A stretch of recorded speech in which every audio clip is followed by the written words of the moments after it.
Hello friends, कहानी की शुरुआत वहीं से होती है जहां यूनबोल अपने मन में कहती है हुआन के बारे में जाने से पहले मैं एक काम ज़रूर करूंगी और वो है तुम्हें बहुत ज़्यादा परेशान करना।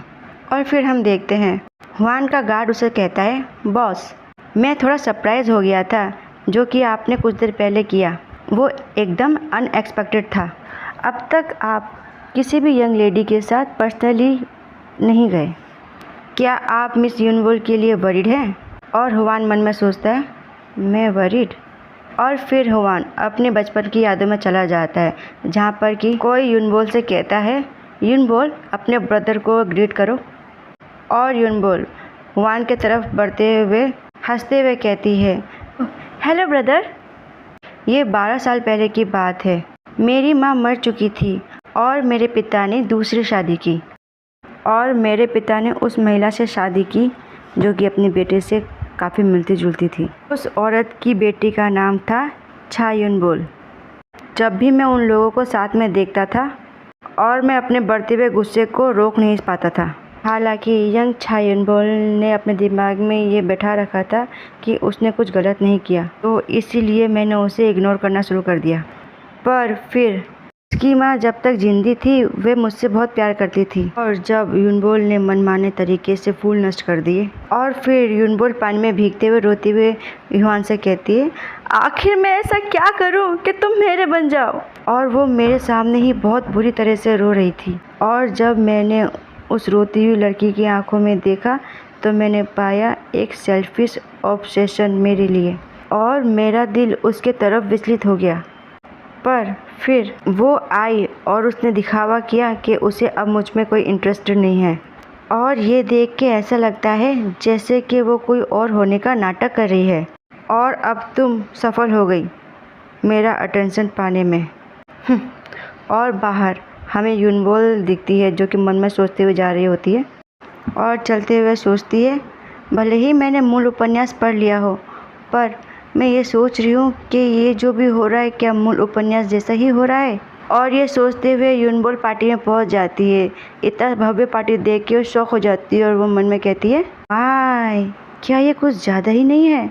हाँ ऑफ कोर्स मैंने उसे कहा था कि जितना भव्य हो सके उतना भव्य करो, पर इस तरह की पार्टी प्रिपेयर करना वो भी इतने कम समय में, आखिर तुम करना क्या चाहते हो। और इतने सारे वेटर्स आखिर मास्क क्यों पहन रखे हैं, क्या यही वो भेदभाव है मजदूरों और बैकचन परिवार के बीच में। और फिर हमें हुआन दिखाया जाता है जो कि अपने गार्ड के साथ होता है और उसका गार्ड उसे कहता है, बॉस कुछ वक्त के लिए रुकिए। और वो कुछ कहता है अपने बॉस से पर हमें बताया नहीं जाता। और फिर यूनबोल हुआन से कहती है, क्या कुछ हुआ है।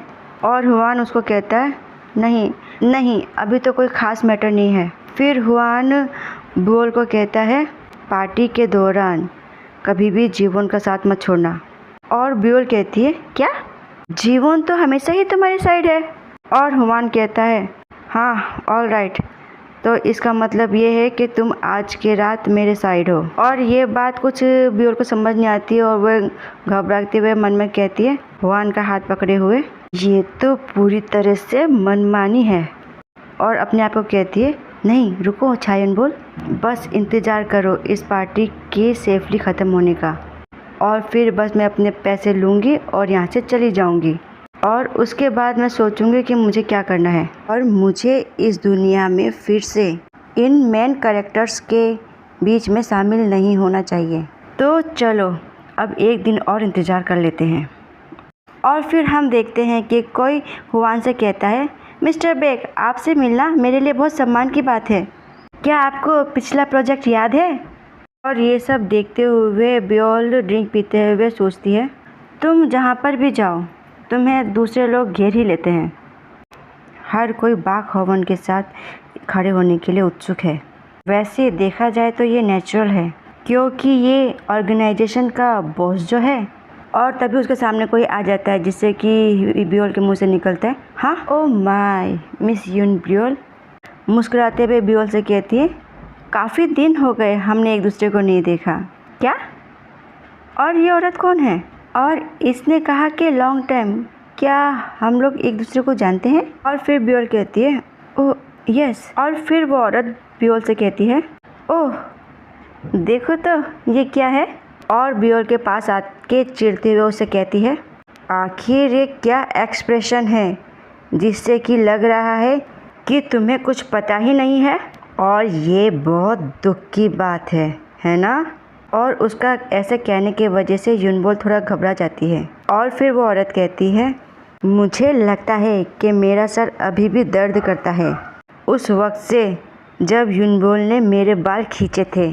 और उस लेडी की बात सुनकर के बियोल शौक के मन में कहती है, क्या मैंने तुम्हारे बाल खींचे? तुम एक ट्रबल मेकर हो युनबोल, आखिर तुमने ऐसा क्यों किया? और तभी पीछे से गार्ड आके युनबोल को कहता है धीरे से, मिस क्या आप ये चाहती हैं कि मैं अभी इनसे डील करूं? और वो औरत दांत पीसते हुए गुस्से में कहती है, हाँ क्या तुम मुझे फिर से मारना चाहती हो? शायद यही एक काम है जिसमें कि तुम अच्छी हो। और बियोल घबराते हुए उसे ध्यान से देखती है और फिर कहती है अपने कपड़ों को पकड़ते हुए मन में, मैं छानबोल नहीं हूँ, पर बोझ के साथ जीना मेरी पर्सनैलिटी को सूट नहीं करता। और फिर बियोल मुस्कुराते हुए उसको बालों को टच करते हुए कहती है, इससे मुझे वो हल्के सुनहरे बाल याद आ गए हैं। और युनबोल को अपने बाल छूते देख वो लड़की काफ़ी डर जाती है। और फिर युनबोल कहती है, ओह मैं अक्सर ही ऐसी चीज़ें भूल जाती हूँ जो कि आम होती है। और कहती है, अगर तुम यूनिक बैकग्राउंड से होती जैसे कि मैं हूँ तो शायद मुझे तुम याद रहती। और फिर कहती है, ओह देखो कितनी शर्म की बात है। लड़की उसे चौंक के देख के कहती है, तुम उन्हीं? और बियोल कहती है, तुम ये क्या कह रही हो? और मैं इस बात से भी श्योर नहीं हूँ कि आखिर यहाँ पे हो क्या रहा है। बस ऐसा लगता है कि छानबोल ने इसके बाल ज़रूर खींचे हैं और उसने जो कपड़े पहने हैं वो हज़ारों में हैं। और तुम यहाँ बैकचंद पार्टी में आए हो तो इसका साफ मतलब दिख रहा है।